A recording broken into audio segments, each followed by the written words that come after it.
फतेह। वाहिगुरु जी का खालसा, वाहिगुरु जी की फतेह। जाप साहिब की पावन बाणी की लड़ीवार तो विचार साझी कर रहे हैं। 160 पौड़ियां तक विचार कल आपां साझी की सी। आओ पौड़ी नंबर 161 तो विचार आरंभ करनी है। इस पावन पौड़ी की आरंभता तो पहला महाराज ने छंद की आरंभता की है। गुरुदेव कृपा कर रहे हैं। मधु भार छंद तव प्रसाद मुन मन प्रणाम, गुण गन मुदाम अर बर अगंज, हर नर पर भंज।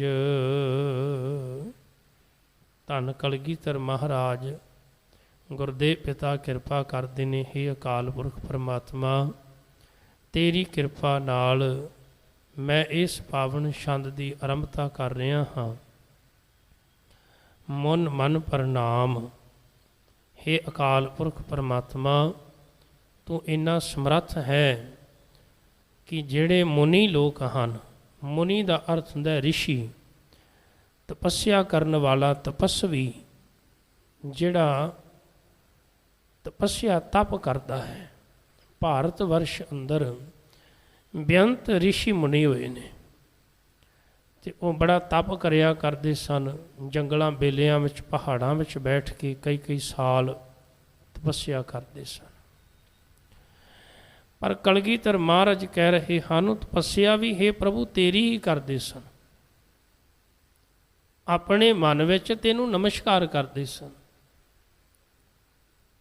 भावें उन्हां दी उम्र कितनी लंबी हो जाती सी, वड्डियां वड्डियां जटावां बन जांदियां सन। कई कई साल बर्फीली धरती दे उत्ते बैठ के या तपी हुई धरती ते बैठ के अग धूणे बाल के बिना वस्त्रां तो बरखा मीह हनेरी तूफान बैठे रहना उन्होंने कई कई साल।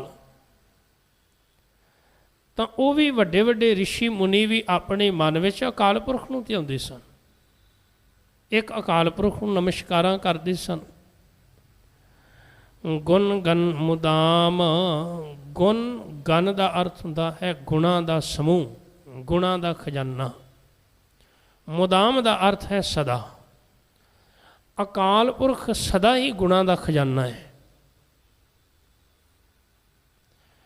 उनके दर ते अनगिणत जीव आउंदे हन अवगणारे। भाई गुरदास जी का एक बड़ा प्यारा बचन हुंदा है। भाई गुरदास जी आखते ने भी गुरु समर्थ परमेश्वर है। जे अकाल पुरख अथाह है तो गुरु की वडियाई भी अथाह है। तो गुरु ने एक गल जिहड़ी है वो सिख नूं समझाई है भी भलिया उनके दर ते गुणी पुरख आउण, अवगण हारे मनुख आउण, दोवें ही खाली नहीं जाते। जे कोई अवगण हारा जीव आउंदा है तो वह अरदास करता है हे मेरे मालिक कि सारे गुण तेरे ही हैं, तू गुणा का अथाह खजाना है। जिहवा एक कवन गुण कही है, बेशुमार बेअंत स्वामी तेरो अंत ना किन ही लई है। तेरे कवन कवन गुण कह कह गावा, तू साहिब गुणी निदाना। तू गुणा का खजाना है। तेरे कोल अथाह गुण हैं पर मेरे कोल गुण नहीं हैं। सब गुण तेरे मैं ना ही कोई, विण गुण कीते भगत ना होए।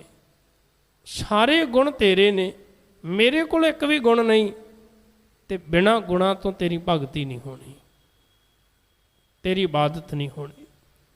क्योंकि तेरे वर्गा बनने वास्ते तेरे रस्ते ते तुरना पवेगा, तेरी गल मननी पवेगी। जिवें दा तू है उहो जिहा बनना पवेगा। कबीर साहब का सलोकां दे विच एक बड़ा प्यारा प्रकरण चलता है। कबीर साहब आखते ने मेरे मन में आया भी कबीर तू असल दे विच एक रोड़ा बन जा, सड़क ते पिया होया, लोकां दे पैरां विच आउंदा है, तू अपने मन का अभिमान हंकार त्याग के ते सड़क का रोड़ा बन जा। पर अगले पल ख्याल आया मना रोड़ा बन गया तो जेड़ा राही मुसाफिर रस्ते तो तुरेगा उनके पैरों में वजेगा। जरूरी नहीं भी हर किसी ने जुत्ती पाई होवे पैरों दे विच, ये भी तो हो सकता है किसी को जुत्ती ना होवे ते कोई नंगे पैरी सड़क ते तुरदा होवे ते रोड़ा वजेगा पैर ते दुख देवेगा।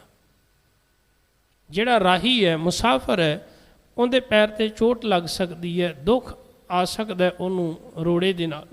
कह लगे ना ना तू रोड़ा ना बनी, तू एक काम कर, कह लगे तू मिट्टी बन जा, धूड़ बन जा। कह लगे धूड़ तो लोगों के पैरों में रह जाती है। पर अगले पल फिर ख्याल आया, कह लगे ना धूड़ भी ना बनी। क्यों?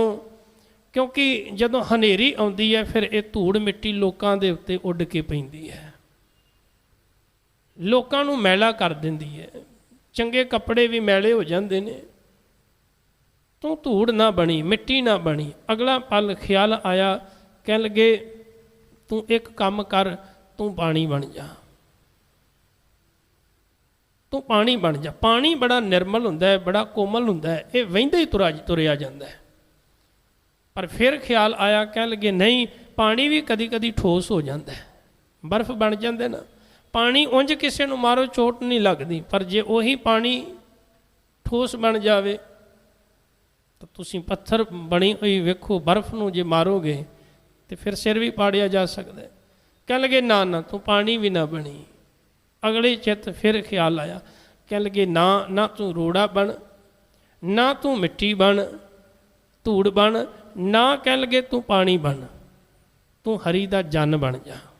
हर जन ऐसा चाहिए जैसा हर ही होए। हरी दा जन हरी वर्गा ही चाहिए है, उस तो अलग नहीं। धन कलगीधर महाराज कह रहे हैं, जे तू रब वर्गा बनना है ना तो रब के गुणां नूं गा, उनके गुणां नूं अपने जीवन में कमा।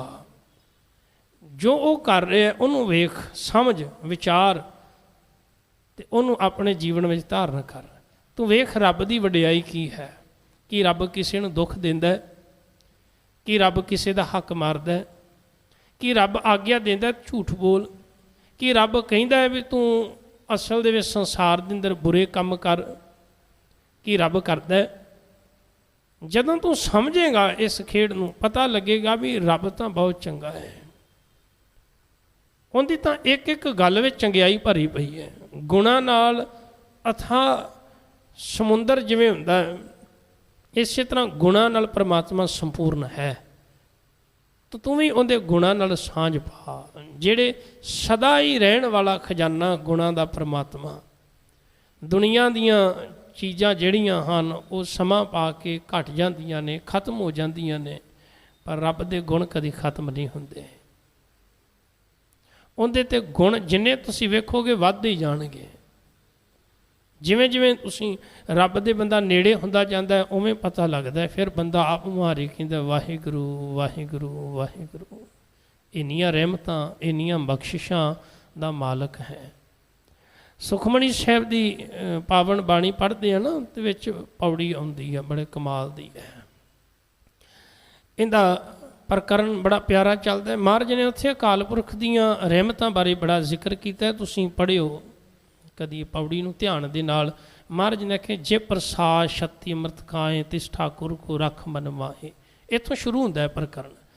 ये 8 पौड़ियां इहदे विच, एक श्लोक है नाल 8 ही पौड़ियां में जे प्रसाद जे प्रसाद जे प्रसाद चलता है। वो एक एक वेखो परमात्मा की वडियाई दसी उहदे विच। महाराज तेरी कृपा ना 36 प्रकार के भोजन, तेरी कृपा ना घर, तेरी कृपा ना गड्डियां, तेरी कृपा ना ये शरीर, तेरी कृपा ना परिवार, बड़ा कुछ महाराज ने उहदे विच जिक्र किया। तुसीं पढ़ो कदी ध्यान दे नाल, तुसीं आखो कमाल की गल है। गुरु अर्जन देव महाराज जी ने उस इक्को ही प्रकरण दे विच इन्नियां रहमतां मालक दीयां गिना दित्तियां, बंदा हैरान हो जाता है। फिर वो तो कुछ को ने पूरे गुरु ग्रंथ साहिब महाराज पातशाह जी विच पता नहीं बेअंत रहमतां बारे जिक्र किया है। ਇੱਥੇ ਵੇਖੋ ਜਾਪ ਸਾਹਿਬ ਵਿੱਚ ਮਹਾਰਾਜ ਆਪਾਂ ਪਹਿਲੇ ਦਿਨ ਤੋਂ ਵਿਚਾਰ ਆਰੰਭ ਕੀਤੀ ਹੈ, ਬਾਰ-ਬਾਰ ਮਹਾਰਾਜ ਨੇ ਬਖਸ਼ਿਸ਼ਾਂ ਕੀਤੀਆਂ ਨੇ ਕਿ ਭਾਈ ਵੇਖ ਕਿੰਨੀਆਂ ਬਖਸ਼ਿਸ਼ਾਂ ਦਾ ਮਾਲਕ ਹੈ ਅਕਾਲ ਪੁਰਖ। ਇੱਥੇ ਰਹਿਮਤ ਕਰ ਰਹੇ ਨੇ ਗੁਣ ਗਨ ਮੁਦਾਮ, ਮੁਦਾਮ ਦਰ ਤੇ ਸਦਾ ਗੁਣਾਂ ਦਾ ਖਜ਼ਾਨਾ ਹੈ। ਸਮੂਹ ਪਰਮਾਤਮਾ ਸਦਾ ਰਹਿਣ ਵਾਲਾ ਹੈ। ਕੋਈ ਉਹਦੇ ਦਰ 'ਤੇ ਆ ਕੇ ਹਜ਼ਾਰਾਂ ਲੱਖਾਂ ਗੁਣ ਵੀ ਲੈ ਜਾਵੇਗਾ ਤਾਂ ਵੀ ਉਹਨੂੰ ਘਾਟਾ ਨਹੀਂ ਪੈਣ ਵਾਲਾ, ਉਹਨੂੰ ਨਹੀਂ ਘਾਟਾ, ਉਹਦਾ ਕੋਈ ਬੈਲੈਂਸ ਥੋੜ੍ਹਾ ਘਟ ਜਾਣਾ। ਜਿੰਨੀਆਂ ਮਰਜ਼ੀ ਦਾਤਾਂ ਲੈ ਜਾਓ ਉਹ ਜੀਵਾਂ ਨੂੰ ਤ੍ਰਿਪਤ ਕਰ ਹੀ ਦਿੰਦਾ ਹੈ। ਅਰ ਬਰ ਅਗੰਜ, ਅਰ ਦਾ ਅਰਥ ਹੁੰਦਾ ਵੈਰੀ, ਬਰ ਦਾ ਅਰਥ ਹੁੰਦਾ ਬਲ, ਜ਼ੋਰ, ਤਾਕਤ ਵਾਲਾ। ਵੱਡੇ ਵੱਡੇ ਵੈਰੀ ਜਿਹੜੇ ਹਨ ਉਹ ਵੀ ਪਰਮਾਤਮਾ ਨੂੰ ਜਿੱਤ ਨਹੀਂ ਸਕਦੇ ਅਗੰਜ, ਕਿਉਂ ਉਹ ਅਜਿੱਤ ਹੈ, ਉਹਨੂੰ ਜਿੱਤਿਆ ਨਹੀਂ ਜਾ ਸਕਦਾ। ਹਰ ਨਰ ਪਰਭੰਜ, ਹਰ ਪਰਮਾਤਮਾ, ਨਰ ਮਨੁੱਖ। ਇੱਥੇ ਨਰ ਸ਼ਬਦ ਬਹੁਵਚਨ ਵਿੱਚ ਆਇਆ ਹੈ। ਬਹੁਤ ਸਾਰੇ ਮਨੁੱਖ, ਬਹੁਤ ਸਾਰੇ ਮਨੁੱਖਾਂ ਦਾ ਮਾਲਕ ਹੈ ਹਰੀ ਪਰਮਾਤਮਾ। ਉਹ ਇੱਕ ਅਕਾਲ ਪੁਰਖ ਪ੍ਰਭੂ, ਪਰ ਜੇ ਇਹਨਾਂ ਮਨੁੱਖਾਂ ਨੂੰ ਪੈਦਾ ਵੀ ਕਰਦਾ ਹੈ ਤੇ ਖਤਮ ਨਾਸ਼ ਵੀ ਉਹੀ ਕਰਦਾ ਹੈ। ਪੈਦਾ ਕਰਨ ਵਾਲਾ ਤੇ ਨਾਸ਼ ਕਰਨ ਵਾਲਾ ਅਕਾਲ ਪੁਰਖ ਹੈ। ਅਨਗਨ ਪ੍ਰਣਾਮ, ਅਨਗਨ ਅਣਗਿਣਤ ਜੀਵ ਜਿਹੜੇ ਹਨ ਪਰਮਾਤਮਾ ਨੂੰ ਪ੍ਰਣਾਮ ਭਾਵ ਨਮਸਕਾਰ ਕਰ ਰਹੇ ਨੇ, ਗਿਣਤੀ ਨਹੀਂ ਕੀਤੀ ਜਾ ਸਕਦੀ। ਮੁਨ ਮਨ ਸਲਾਮ, ਮੁਨੀ ਜਨ ਰਿਸ਼ੀ ਲੋਕ ਮਨ ਵਿੱਚ ਪਰਮਾਤਮਾ ਨੂੰ ਸਲਾਮਾਂ ਕਰ ਰਹੇ ਨੇ, ਨਮਸਕਾਰ ਕਰ ਰਹੇ ਨੇ। ਹਰ ਨਰ ਅਖੰਡ, ਹਰੀ ਪ੍ਰਭੂ ਜਿਹੜਾ ਹੈ ਉਹ ਮਨੁੱਖਾਂ ਦਾ ਮਾਲਕ ਹੈ, ਪਰ ਉਹ ਆਪ ਸੰਪੂਰਨ ਹੈ, ਅਖੰਡ, ਖੰਡਤ ਨਹੀਂ ਹੈਗਾ, ਸੰਪੂਰਨ ਹੈ। ਉਹ ਅਧੂਰਾ ਨਹੀਂ, ਟੁਕੜੇ ਟੁਕੜੇ ਨਹੀਂ ਹੋਇਆ, ਉਹ ਇੱਕ ਹੈ, ਮੁਕੰਮਲ ਹੈ। ਇਸ ਕਰਕੇ ਜੀਵ ਨੂੰ ਇਹ ਗੱਲ ਆਖੀ ਜਾਂਦੀ, ਭਲਿਆ ਤੂੰ ਵੀ ਅੰਦਰੋਂ ਇੱਕ ਹੋ, ਇੱਕ ਨਾਲ ਜੁੜਿਆ ਹੀ ਇੱਕ ਹੋ ਸਕਦਾ ਹੈ। ਜਿਨ੍ਹਾਂ ਮਨੁੱਖਾਂ ਦੇ ਅੰਦਰ ਦੁਬਿਧਾ ਹੈ, ਦੁਚਿੱਤਾਪਨ ਹੈ, ਉਹ ਕਦੀ ਵੀ ਇੱਕ ਨਹੀਂ ਹੋ ਸਕਦੇ। ਉਹਦਾ ਕਾਰਨ ਹੈ ਦੋ ਸੜਕਾਂ 'ਤੇ ਮਨੁੱਖ ਨਹੀਂ ਤੁਰ ਸਕਦਾ, ਦੋ ਰਸਤਿਆਂ 'ਤੇ ਨਹੀਂ ਤੁਰ ਸਕਦਾ, ਇੱਕੋ ਹੀ ਰਸਤੇ ਤੁਰਨਾ। ਜਾਂ ਕੋਈ ਮਨੁੱਖ ਚੰਗੇ 'ਤੇ ਤੁਰ ਲਏ ਜਾਂ ਮਾੜੇ 'ਤੇ ਤੁਰ ਲਏ। ਜਿਹੜਾ ਬੰਦਾ ਆ ਚਲਾਕੀਆਂ ਕਰਕੇ ਚਾਹੁੰਦਾ ਨਾ ਵੀ ਮੈਂ ਦੋ ਰਸਤਿਆਂ 'ਤੇ, ਹੁਣ ਮੰਨ ਲਓ ਵੀ ਦੋ ਬੇੜੀਆਂ 'ਤੇ, ਸਿਆਣੇ ਕਹਿੰਦੇ ਸਨ ਦੋ ਬੇੜੀਆਂ 'ਤੇ ਪੈਰ ਰੱਖਣ ਵਾਲਾ ਵਿੱਚ ਹੀ ਡੁੱਬ ਜਾਂਦਾ, ਕਿਤੇ ਨਹੀਂ ਪਹੁੰਚ ਸਕਦਾ। ਇਸੇ ਕਰਕੇ ਜਿਹੜੀ ਦੁਬਿਧਾ ਹੈ, ਦੁਚਿੱਤਾਪਨ ਹੈ ਅੰਦਰ, ਉਹ ਬੰਦੇ ਨੂੰ ਅੰਦਰੋਂ ਦੋ ਫਾੜ ਕਰਕੇ ਰੱਖਦਾ। ਜਿਵੇਂ ਮਹਾਰਾਜ ਦਾ ਇੱਕ ਬਚਨ ਹੁੰਦਾ ਹੈ ਆਸਾ ਕੀ ਵਾਰ ਵਿੱਚ, ਸਾਹਿਬ ਆਖਦੇ ਨੇ ਕਿ ਜੇ ਤੂੰ ਇੱਕ ਹੋਵੇਂਗਾ ਤੇ ਪੈਦਾ ਹੋ ਸਕਦਾ, ਦੋ ਕਦੀ ਵੀ ਪੈਦਾ ਨਹੀਂ ਹੋ ਸਕਦੇ। ਇੱਥੇ ਉਦਾਹਰਨ ਬੜੀ ਪਿਆਰੀ ਦਿੱਤੀ ਮਹਾਰਾਜ ਨੇ, ਬੀਓ ਬੀਜ ਪੱਤ ਲੈ ਗਏ ਅਬ ਕਿਉਂ ਉਗਵੇ ਦਾਲ। ਕਿ ਜਦੋਂ ਦਾਲ ਸੰਪੂਰਨ ਹੁੰਦੀ ਹੈ ਉਦੋਂ ਇੱਕ ਬੀਜ ਹੁੰਦੀ ਹੈ, ਧਰਤੀ ਵਿੱਚ ਬੀਜੋ, ਬੀਜ ਜਿਹੜਾ ਹੈ ਨਾਸ਼ ਹੁੰਦਾ। ਜਦੋਂ ਧਰਤੀ ਵਿੱਚ ਬੀਜਿਆ ਜਾਂਦਾ ਉਦੋਂ ਨਾਸ਼ ਹੁੰਦਾ, ਆਪਣਾ ਆਪਾ ਮਿਟਾ ਕੇ ਫਿਰ ਇੱਕ ਛੋਟਾ ਜਿਹਾ ਪੌਦਾ ਬਣਦਾ, ਫਿਰ ਉਹਦੇ ਉੱਤੇ ਫਲ ਆਉਂਦਾ, ਫੁੱਲ ਆਉਂਦੇ ਨੇ, ਫਲ ਆਉਂਦਾ, ਫਿਰ ਬਹੁਤ ਸਾਰੀ ਦਾਲ ਲੱਗਦੀ, ਬੀਜ ਲੱਗਦੇ ਨੇ। ਪਰ ਕਮਾਲ ਦੀ ਗੱਲ ਇਹ ਹੈ ਕਿ ਜੇ ਉਸ ਬੀਜ ਨੂੰ ਨਾ ਬੀਜਿਆ ਜਾਵੇ ਤਾਂ ਵੀ ਉਹ ਨਾਸ਼ ਹੋ ਜਾਂਦਾ, ਰਹਿੰਦਾ ਤਾਂ ਵੀ ਨਹੀਂ। ਮਨੁੱਖੀ ਮਨ ਜਿਹੜਾ ਹੈ ਉਸ ਦਾਲ ਦੇ ਇੱਕ ਬੀਜ ਵਰਗਾ ਹੈ। ਜੇ ਅਗਰ ਮਾਲਕ ਦੇ ਪਰਮਾਤਮਾ ਪਰਮੇਸ਼ਰ ਦੀ ਕਿਰਪਾ ਹੋ ਜਾਵੇ ਤੇ ਨਾਮ ਨਾਲ ਜੁੜ ਜਾਵੇ ਤਾਂ ਇਹੀ ਮਨ ਜਿਹੜਾ ਹੈ ਫਿਰ ਪ੍ਰਫੁੱਲਤ ਹੋ ਜਾਂਦਾ ਹੈ, ਯਾਤਰਾ ਸਫਲ ਹੀ ਹੋ ਜਾਂਦੀ ਹੈ। ਪਰ ਜੇ ਨਾਮ ਨਾਲ ਨਾ ਜੁੜੇ, ਪਰਮਾਤਮਾ ਨਾਲ ਨਾ ਜੁੜਿਆ ਤਾਂ ਵੀ ਨਾਸ਼ ਹੋ ਜਾਂਦਾ ਹੈ, ਆਪਣਾ ਵਜੂਦ ਹੀ ਮਿਟਾ ਲੈਂਦਾ ਹੈ, ਮੂਲ ਹੀ ਮਿਟਾ ਲੈਂਦਾ ਹੈ। ਦੋਵੇਂ ਹਾਲਾਤਾਂ ਵਿੱਚ ਮਿਟਣਾ ਜ਼ਰੂਰੀ ਹੈ। ਬੀਜ ਧਰਤੀ ਵਿੱਚ ਬੀਜੋਗੇ ਤਾਂ ਵੀ ਮਿਟੇਗਾ, ਪਰ ਇੱਕ ਨਵਾਂ ਜੀਵਨ ਮਿਲੇਗਾ। ਵੈਸੇ ਬੀਜਿਆ ਨਹੀਂ, ਪਿਆ ਰਿਹਾ ਤਾਂ ਵੀ ਨਾਸ਼ ਹੋ ਗਿਆ, ਦੋਵੇਂ ਹਾਲਾਤਾਂ ਵਿੱਚ। ਪਰ ਜਿਹੜਾ ਨਵਾਂ ਜੀਵਨ ਹੈ, ਨਵਾਂ ਜੀਵਨ ਜਿਹੜਾ ਹੈ ਉਹ ਮਾਲਕ ਦੀ ਕਿਰਪਾ ਨਾਲ ਮਿਲਦਾ ਹੈ। ਫਿਰ ਉਸ ਬੀਜ ਦੀ ਕਦਰ ਪੈਂਦੀ ਹੈ। ਉਹਦੀ ਵੈਲਿਊ ਵੱਧ ਜਾਂਦੀ ਹੈ। ਜਿਹੜਾ ਵੀ ਧਰਤੀ ਵਿੱਚ ਆਪਣਾ ਆਪਾ ਮਿਟਾ ਕੇ ਇੱਕ ਪੌਦੇ ਦੇ ਰੂਪ ਵਿੱਚ ਜਨਮ ਲੈਂਦਾ ਹੈ, ਫਿਰ ਬਾਜ਼ਾਰਾਂ ਦੇ ਵਿੱਚ ਉਹਦੀ ਕੀਮਤ ਪੈਦਾ ਹੁੰਦੀ ਹੈ, ਉਹਦੀ ਵੈਲਿਊ ਹੈ। ਔਰ ਜਿਹੜਾ ਵੀ ਇਸ ਤਰ੍ਹਾਂ ਹੀ ਪਿਆ ਪਿਆ ਸੜ ਗਿਆ, ਉਹਨੂੰ ਕਿਹਨੇ ਪੁੱਛਣਾ? ਕਿਸੇ ਕੰਮ ਦਾ ਨਹੀਂ।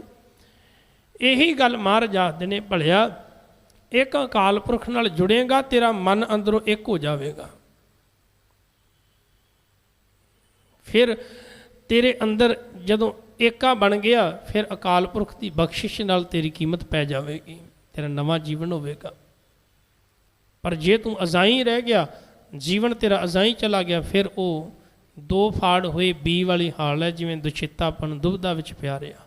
ਤਾਂ ਸਾਹਿਬ ਰਹਿਮਤ ਕਰਦੇ ਨੇ, ਅਕਾਲ ਪੁਰਖ ਸੰਪੂਰਨ ਹੈ, ਭਾਈ ਉਹਦੇ ਚਰਨਾਂ ਨਾਲ ਜੁੜ। ਬਰ ਨਰ ਅਮੰਡ, ਬਰ ਨਰ, ਜਿਹੜਾ ਅਕਾਲ ਪੁਰਖ ਪਰਮਾਤਮਾ ਮਨੁੱਖਾਂ ਤੋਂ ਸ੍ਰੇਸ਼ਟ ਹੈ, ਮਹਾਨ ਹੈ ਅਤੇ ਸ਼ੋਭਾ ਵਾਲਾ ਹੈ। ਉਹਦੀ ਸ਼ੋਭਾ ਕਰਨ ਦੀ ਲੋੜ ਨਹੀਂ, ਉਹਦੀ ਸ਼ੋਭਾ ਆਪ ਮੁਹਾਰੇ ਹੋ ਰਹੀ ਹੈ। ਕਿਸੇ ਦੀ ਤਾਂ ਬੰਦਾ ਦਿਖਾਵੇ ਵਾਸਤੇ ਵੀ ਕਰਦਾ ਹੈ ਕਿਸੇ ਦੀ ਵਡਿਆਈ, ਪਰ ਰੱਬ ਦੀ ਦਿਖਾਵੇ ਵਾਸਤੇ ਨਹੀਂ ਹੋ ਰਹੀ ਹੈ। ਉਹਦੇ ਵਿੱਚ ਵਾਕਈ ਉਹ ਗੁਣ ਹਨ। ਅਨਭਉ ਅਨਾਸ, ਉਹ ਪਰਮਾਤਮਾ ਦਾ ਆਪਣਾ ਗਿਆਨ ਹੈ, ਅਨੁਭਵੀ ਗਿਆਨ। ਅਨਾਸ, ਉਹ ਕਦੀ ਨਾਸ਼ ਨਹੀਂ ਹੁੰਦਾ। ਮਨ ਮਨ ਪ੍ਰਗਾਸ਼, ਮੁਨੀ ਲੋਕ ਮਨ ਵਿੱਚ ਅਕਾਲ ਪੁਰਖ ਨੂੰ ਨਮਸਕਾਰਾਂ ਕਰਦੇ ਨੇ, ਅਤੇ ਅਕਾਲ ਪੁਰਖ ਕਿਰਪਾ ਕਰਦਾ, ਉਹਨਾਂ ਦੇ ਮਨ ਵਿੱਚ ਗਿਆਨ ਦਾ ਚਾਨਣ ਪੈਦਾ ਕਰ ਦਿੰਦਾ। ਗਿਆਨ ਦਾ ਪ੍ਰਕਾਸ਼ ਉਹਨਾਂ ਦੇ ਮਨਾਂ ਵਿੱਚ ਹੋ ਜਾਂਦਾ ਹੈ। ਗੁਣ ਗਨ ਪ੍ਰਣਾਮ, ਫਿਰ ਉਹ ਗੁਣਾਂ ਦਾ ਸਮੂਹ ਅਕਾਲ ਪੁਰਖ ਪਰਮੇਸ਼ਰ, ਜਿਹਨੂੰ ਸਾਰੇ ਜੀਵ ਨਮਸਕਾਰ ਕਰ ਰਹੇ ਨੇ। ਜਲ ਥਲ ਮੁਦਾਮ, ਉਹ ਸਦਾ ਹੀ ਪਾਣੀ ਅਤੇ ਧਰਤੀ ਵਿੱਚ ਸਮਾਇਆ ਹੋਇਆ ਹੈ। ਜਲ ਥਲ ਮਹੀਲ ਪੂਰਿਆ, ਰਵਿਆ ਵਿੱਚ ਬਣਾ। ਉਹ ਪਾਣੀ ਵਿੱਚ ਵੀ ਹੈ, ਧਰਤੀ ਵਿੱਚ ਵੀ ਰਮਿਆ ਹੋਇਆ ਹੈ। ਕੌਣ? ਜਿਹੜਾ ਅਥਾਹ ਗੁਣਾਂ ਦਾ ਮਾਲਕ ਹੈ। ਅਨ ਛਿਜ ਅੰਗ, ਉਹ ਕਦੀ ਵੀ ਛਿਜਦਾ ਨਹੀਂ, ਪੁਰਾਣਾ ਨਹੀਂ ਹੁੰਦਾ, ਇਸ ਕਰਕੇ ਉਹਦਾ ਨਾਸ਼ ਨਹੀਂ ਹੁੰਦਾ, ਉਹਦਾ ਸਰੂਪ ਸਦਾ ਹੀ ਨਵਾਂ ਹੈ। ਆਸਨ ਅਭੰਗ, ਅਤੇ ਜਿਹੜਾ ਉਹਦਾ ਆਸਣ ਹੈ ਉਹ ਵੀ ਅਭੰਗ ਹੈ, ਭਾਵ ਕਦੀ ਨਾਸ਼ ਨਹੀਂ ਹੁੰਦਾ। ਉਹਦਾ ਆਸਣ ਵੀ ਨਾਸ਼ ਨਹੀਂ ਹੁੰਦਾ, ਅਤੇ ਉਹ ਆਪ ਵੀ ਨਾਸ਼ ਨਹੀਂ ਹੁੰਦਾ, ਅਬਨਾਸ਼ੀ ਹੈ। ਉਪਮਾ ਅਪਾਰ, ਇਸ ਕਰਕੇ ਜੀਵਨ ਦੀ ਬੇਅੰਤ ਵਡਿਆਈ ਕਰਦੇ ਨੇ। ਆਖਦੇ ਨੇ, ਮਾਲਕ ਤੇਰੀ ਬਰਾਬਰੀ ਦਾ ਹੋਰ ਕੋਈ ਨਹੀਂ, ਨਾ ਤੇਰੇ ਵਰਗਾ ਆਸਣ ਕਿਸੇ ਕੋਲ ਹੈ, ਨਾ ਤੇਰੇ ਵਰਗੀ ਤਾਕਤ ਕਿਸੇ ਕੋਲ ਹੈ, ਨਾ ਤੇਰੇ ਵਰਗਾ ਸਰੂਪ ਕਿਸੇ ਕੋਲ ਹੈ। ਗਤ ਮਿਤ ਉਦਾਰ, ਗਤ ਦਾ ਅਰਥ ਹੁੰਦਾ ਹਾਲਤ, ਅਵਸਥਾ। ਮਿਤ ਦਾ ਅਰਥ ਹੁੰਦਾ ਅੰਦਾਜ਼ਾ ਲਾਉਣਾ। ਪਰਮਾਤਮਾ ਦੀ ਅਵਸਥਾ ਬਾਰੇ ਕੋਈ ਵੀ ਅੰਦਾਜ਼ਾ ਲਾ ਕੇ ਨਹੀਂ ਦੱਸ ਸਕਦਾ ਵੀ ਉਹਦੀ ਅਵਸਥਾ ਕਿੱਡੀ ਵੱਡੀ ਹੈ, ਵੀ ਕਿੰਨਾ ਵੱਡਾ ਹੈ, ਕਿੰਨੀ ਉਹਦੀ ਸਮਰੱਥਾ ਹੈ। ਉਦਾਰ ਦਾ ਅਰਥ ਹੈ ਬਹੁਤ ਵੱਡਾ, ਬਸ ਉਹ ਤਾਂ ਬੇਅੰਤ ਹੀ ਬੇਅੰਤ ਹੈ। ਜਲ ਥਲ ਅਮੰਡ, ਅਕਾਲ ਪੁਰਖ ਪਰਮਾਤਮਾ ਜਲ ਵਿੱਚ ਵੀ ਧਰਤੀ ਵਿੱਚ ਵੀ ਸਮਾਇਆ ਹੋਇਆ ਹੈ, ਉਹਦੀ ਸ਼ੋਭਾ ਹੋ ਰਹੀ ਹੈ। ਦਿਸ ਵਿਸ ਅਭੰਡ, ਦਿਸ ਦਾ ਅਰਥ ਹੁੰਦਾ ਦਿਸ਼ਾ, ਵਿਸ਼ ਦਾ ਅਰਥ ਹੁੰਦਾ ਵਿਦਿਸ਼। ਦਿਸ਼ਾ, ਚਾਰ ਦਿਸ਼ਾਵਾਂ ਮੰਨੀਆਂ ਗਈਆਂ ਨੇ। ਆਪਾਂ ਚਾਰ ਦਿਸ਼ਾਵਾਂ ਮੰਨਦੇ ਹਾਂ, ਆਪਾਂ ਆਖਦੇ ਹਾਂ ਵੀ ਇਹ ਆਹ ਦੱਖਣ ਵਾਲਾ ਪਾਸਾ ਹੈ, ਪੂਰਬ ਵਾਲਾ ਹੈ, ਪੱਛਮ ਵਾਲਾ ਹੈ, ਆਪਾਂ ਕਹਿ ਦਿੰਦੇ ਨਾ। ਪਰ ਜਿਹੜਾ ਵਿਦਿਸ਼ ਦਾ ਅਰਥ ਹੈ ਉਹ ਹੈ, ਆਪਾਂ ਇੱਕ ਸ਼ਬਦ ਪੰਜਾਬੀ ਵਿੱਚ ਵਰਤਦੇ ਹਾਂ ਜਿਹਨੂੰ ਕਹਿੰਦੇ ਵਿੱਥ। ਵਿੱਥ ਦਾ ਅਰਥ ਹੁੰਦਾ ਹੈ ਦੋ ਚੀਜ਼ਾਂ ਦੇ ਵਿਚਕਾਰ ਦਾ ਗੈਪ। ਇੱਥੇ ਮਹਾਰਾਜ ਨੇ ਸ਼ਬਦ ਵਰਤਿਆ ਹੈ ਵਿਸ਼। ਵਿਸ਼ ਦਾ ਅਰਥ ਹੁੰਦਾ ਹੈ ਚਾਰੇ ਦਿਸ਼ਾਵਾਂ ਦੇ ਵਿੱਚ ਜਿਹੜਾ ਕੋਨਾ ਹੈ, ਉਹ ਜਿਹੜੀ ਥਾਂ ਬਚੀ ਹੈ ਉੱਥੇ ਵੀ ਪਰਮਾਤਮਾ ਹੈ। ਚਾਰ ਦਿਸ਼ਾਵਾਂ, ਉਹਨਾਂ ਚਾਰਾਂ ਦੇ ਵਿੱਚ ਜਿਹੜਾ ਕੋਨਾ ਹੈ, ਗੈਪ ਹੈ, ਉੱਥੇ ਵੀ ਪਰਮਾਤਮਾ ਦਾ ਨਿਵਾਸ ਹੈ। ਤਾਂ ਸਾਹਿਬਾਦ ਨੇ ਆ ਭੰਡ, ਭੰਡ ਦਾ ਅਰਥ ਆਸਾ ਕੀ ਵਾਰ ਵਿੱਚ ਆਉਂਦਾ ਹੈ ਇਸਤਰੀ। ਭੰਡ ਸ਼ਬਦ, ਭੰਡ ਜੰਮੀ ਹੈ, ਭੰਡ ਨਿੰਮੀ ਹੈ। ਮਹਾਰਾਜ ਨੇ ਇਸਤਰੀ ਵਾਸਤੇ ਭੰਡ ਸ਼ਬਦ ਵਰਤਿਆ। ਇੱਥੇ ਐੜਾ ਅਗੇਤਰ ਲੱਗਾ ਹੈ। ਆ ਭੰਡ ਜਿਹੜਾ ਇਸਤਰੀ ਤੋਂ ਰਹਿਤ ਹੈ, ਭਾਵ ਇਸਤਰੀ ਤੋਂ ਜਨਮ ਨਹੀਂ ਹੋਇਆ ਹੁੰਦਾ, ਪਰ ਹਰ ਦਿਸ਼ਾ ਵਿੱਚ ਉਹਦਾ ਵਾਸ ਹੈ। ਜਲ ਥਲ ਮਹੰਤ, ਉਹ ਜਲ ਵਿੱਚ ਵੀ ਥਲ ਵਿੱਚ ਵੀ ਮਹੰਤ ਸ਼ਬਦ ਜਿਹੜਾ ਹੈ ਬੜਾ ਪੂਜਨੀਕ ਹੈ। ਪੁਰਾਣੇ ਸਮਿਆਂ ਦੇ ਵਿੱਚ ਜਿਹੜਾ ਡੇਰਿਆਂ ਦੇ ਵਿੱਚ ਕਾਬਜ, ਧਾਰਮਿਕ ਸਥਾਨਾਂ 'ਤੇ ਕਾਬਜ ਸੀ, ਉਹਨੂੰ ਵੀ ਮਹੰਤ ਆਖਿਆ ਜਾਂਦਾ। ਇੱਕ ਸ਼ਬਦ ਸੀ ਮਸੰਦ, ਇੱਕ ਸੀ ਮਹੰਤ ਸ਼ਬਦ। ਮਹੰਤ ਦਾ ਅਰਥ ਹੁੰਦਾ ਸੀ ਵੱਡਾ, ਸ੍ਰੇਸ਼ਟ, ਪੂਜਨੀਕ। ਅਕਾਲ ਪੁਰਖ ਪਰਮਾਤਮਾ ਧਰਤੀ ਅਤੇ ਜਲ ਵਿੱਚ ਵਸਿਆ ਹੋਇਆ ਅਤੇ ਸ੍ਰੇਸ਼ਟ ਹੈ, ਵੱਡਾ ਹੈ। ਦਿਸ ਵਿਸ ਬੇਅੰਤ, ਉਹ ਹਰ ਇੱਕ ਦਿਸ਼ਾ ਪਾਸੇ ਵਿੱਚ ਵਸਿਆ ਹੋਇਆ, ਬੇਅੰਤ ਹੀ ਉਹ ਅਕਾਲ ਪੁਰਖ ਹੈ, ਉਹਦਾ ਅੰਤ ਨਹੀਂ ਪਾ ਸਕਦੇ। ਅਖੀਰਲਾ ਬਚਨ ਮਹਾਰਾਜ ਪਾਤਸ਼ਾਹ ਜੀ ਨੇ ਸਾਨੂੰ ਜੀਵਾਂ ਨੂੰ ਸਮਝਾਇਆ ਹੈ ਕਿ ਭਲਿਆ ਜੇ ਉਹ ਜਲ ਅਤੇ ਥਲ ਵਿੱਚ ਵਸਿਆ ਹੈ, ਪਰਿਪੂਰਨ ਹੈ, ਹਰ ਇੱਕ ਜਗ੍ਹਾ 'ਤੇ ਉਹਦਾ ਵਾਸ ਹੈ, ਤਾਂ ਤੂੰ ਫਿਰ ਉਹਦੇ ਨਾਲ ਜੁੜਨਾ ਕਰ, ਤੇਰਾ ਜੀਵਨ ਸਫਲ ਹੋ ਜਾਵੇਗਾ। ਸਭ ਕਿਰਪਾ ਕਰਨ। ਅਸੀਂ ਪਰਿਪੂਰਨ ਪਰਮਾਤਮਾ ਅੱਗੇ ਅਰਦਾਸ ਕਰੀਏ, ਮਹਾਰਾਜ ਰਹਿਮਤ ਕਰੋ, ਬਖਸ਼ਿਸ਼ ਕਰੋ, ਆਪਣੇ ਚਰਨਾਂ ਨਾਲ ਸਾਨੂੰ ਜੋੜ ਕੇ ਰੱਖੋ ਤਾਂ ਜੋ ਇਹ ਜੀਵਨ ਸਫਲਾ ਹੋ ਸਕੇ। ਹੋਈਆਂ ਭੁੱਲਾਂ ਚੁੱਕਾਂ ਦੀ ਖਿਮਾ। ਵਾਹਿਗੁਰੂ ਜੀ ਕਾ ਖਾਲਸਾ, ਵਾਹਿਗੁਰੂ ਜੀ ਕੀ ਫਤਿਹ।